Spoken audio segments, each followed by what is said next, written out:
Here's a simple step-by-step guide to return items on Amazon and get a full refund. On your browser, go to Amazon.com and sign in. At the top right, click Returns and Orders. This page shows all your recent purchases. Find the item you want to return. If it's eligible, you'll see a button labeled Return or Replace Items. Click it to begin the return process. Amazon will ask why you're returning the item. Select the reason that fits your situation, like item defective, not as described, or wrong item received. Choosing the correct reason ensures you qualify for a full refund. Now, select how you want to receive your refund, either your original payment method or an Amazon gift card balance. Refunds to your card may take a few business days. Amazon will show different return options depending on your item and location.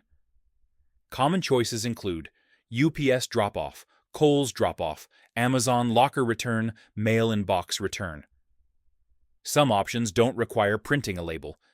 Choose the return method you prefer, then confirm. Amazon will show the final instructions. If a label is required, print it and attach it to your package. Then take the item to the drop-off location you selected. Amazon will send a refund once they receive and verify the item. And that's how to return items on Amazon and get your full refund.